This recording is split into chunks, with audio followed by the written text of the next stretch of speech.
ठीक है, स्टार्ट है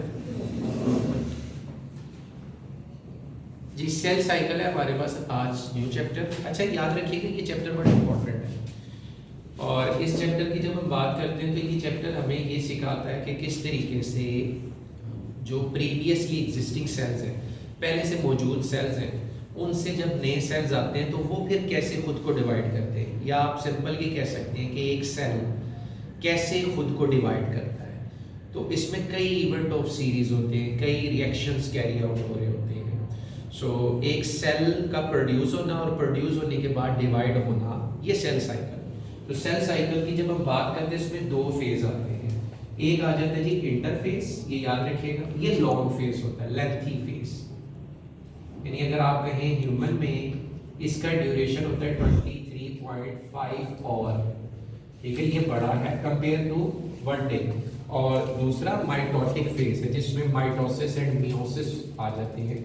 हम ये देखते हैं इसके अंदर माइटोसिस एंड मियोसिस है, ये शॉर्ट होता है, जस्ट आप कह सकते हैं कि 30 रेस्ट ऑफ द हाफ और उसका ये फेज होता है। तो आज हम पहले इंटरफेस की बात करते हैं, लेंथी फेज। इसमें क्या होता है, इंटरफेस यानी दाखिल होने वाला फेज। देखिए सेल जब प्रोड्यूस हो गया ना एक सेल, तो ये जो एक सेल है हमारे पास, दिस इज द सेल। इस सेल ने क्या करना है, इस सेल ने अपने अंदर मुख्तलिफ इवेंट्स करने हैं।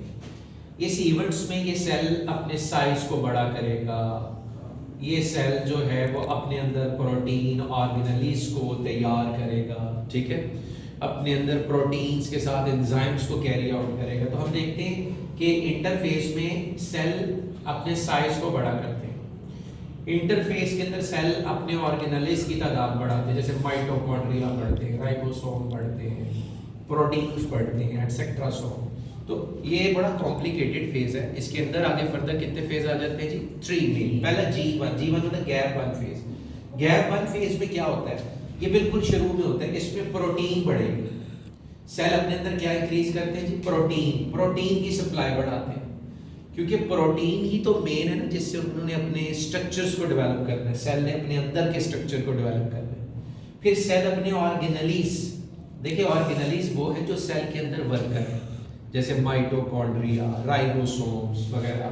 तो ये मैं शो कर रहा हूँ, ये माइटोकॉन्ड्रिया। तो सेल इनकी तादाद अब इंक्रीज करेंगे। शुरू में अगर ये कम थे, अब इन्हें ज्यादा करेंगे। तो जब ऐसा करेंगे तो सेल का साइज भी क्या हो जाएगा, बड़ा हो जाएगा, इंक्रीज हो जाएगा। Cell size also become to increase. G1 phase में एक जो सबसे अहम बात ये भी होती है, ऑर्गेनेल्स बढ़ते हैं, प्रोटीन बढ़ती है। अगले फेज के लिए जो नेसेसरी एंजाइम है ना, वो भी मार्क हो जाते हैं, कि भाई ये एंजाइम है, इन्होंने आगे काम आना है, तो वो इस फेज में रेडी हो जाते हैं, ठीक है। अब वो एंजाइम ने आगे क्या करना है, जो डुप्लीकेशन ऑफ क्रोमोसोम करना है, जो S फेज में होगा। उसके बाद आ जाता है S फेज, सिंथेसाइजिंग फेज। अच्छा, ये बड़ा अहम फेज है। इसके अंदर क्या होता है, सेल के अंदर ऐसे क्रोमोसोम्स कुछ इस फॉर्म में होते हैं, इसको हम कहते हैं क्रोमैटिड्स। ये क्रोमैटिड, तो ये जो क्रोमैटिड्स हैं, क्रोमैटिड्स अपनी डुप्लीकेशन करते हैं, यानी इनमें एक सिस्टर क्रोमैटिड, ये जो मैंने शो की, ये सिस्टर क्रोमैटिड। तो ये पहले से मौजूद थे कि सिस्टर क्रोमैटिड बनेंगे ये, तो इनको मैं क्या कहूंगा, दे आर सिस्टर क्रोमैटिड। तो ये डुप्लीकेशन किसके अंदर होगी, इस S फेज में, और ये एंजाइम की प्रेजेंस में होती है। ये बड़ा एक अहम काम है। तो S फेज ज्यादा इसी के लिए जाना जाता है। फिर आ जाता है G2 phase. It is also very crucial phase. At the end of this phase what happened, इसमें ये होता है कि प्रोटीन तैयार की जाती है for mitotic phase, M phase. क्योंकि M फेज में प्रोटीन चाहिए। जब माइटोसिस होगा तो स्पिंडल फाइबर बनेंगे। स्पिंडल फाइबर वो धागे हैं जिन पे क्रोमोसोम मूव करते हैं, एक जगह से दूसरी जगह जाते हैं। यानी सेल डिवीजन में क्रोमोसोम्स का अपने अपने पोल पे जाना, सेल डिवीजन में एक स्पिंडल फाइबर का होना जरूरी है। तो स्पिंडल फाइबर्स के लिए प्रोटीन तैयार होते हैं। So that's why it is very important phase. और फाइनली जी थोड़ा सा टच हम G0 को भी दे दें। G0 फेज का मतलब है कुछ ऐसे सेल्स हैं वो एक दफा जब पूरे रेडी हो जाते हैं, अपना साइज गेन कर लेते हैं, तो वो डिवाइड नहीं होते। यानी वो खुद जब फुलफिल्ड हो जाते हैं, दे डोंट डिवाइड देमसेल्फ, तो वो डिवाइड नहीं होते। अच्छा, कुछ तो बहुत लंबे पीरियड के लिए डिवाइड ही नहीं होते, लाइक योर न्यूरॉन्स। एक दफा जब आपके दिमाग के सेल मैच्योर हो जाए तो वो फिर खुद को डिवाइड नहीं करते, यानी उनमें M फेज मिस हो जाता है। इसके अलावा कुछ आपके सेमी परमानेंट हैं, मसलन लीवर के और किडनी के जो सेल्स हैं वो कुछ अरसे के लिए खुद को डिवाइड नहीं करते, यानी उनकी लाइफ स्पेन ज़्यादा होती है।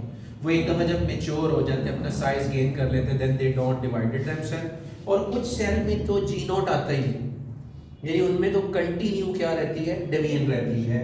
और उनके अंदर एग्जांपल आ जाती है एपिथेलियल, लाइक ये स्किन। हम देखें हमारे स्किन के सेल जो है ना वो कंटिन्यू चेंज होते रहते हैं। तो इंटरफेस पहला इसका फेज था सेल साइकिल का, उसके बाद माइटोटिक फेज आ जाता है। हम अपने नेक्स्ट लेक्चर के अंदर माइटोटिक फेज में माइटोसिस को डिस्कस करेंगे। तो सेल साइकिल सेल की पूरी एक कंटिन्यूटी है जिसमें वो प्रोड्यूस होने के बाद खुद को क्या करता है, डिवाइड करता है। तो इंटरफेस एक लेंथी फेज था, वो हमारा डन हो गया। नेक्स्ट हम माइटोसिस डिस्कस करेंगे।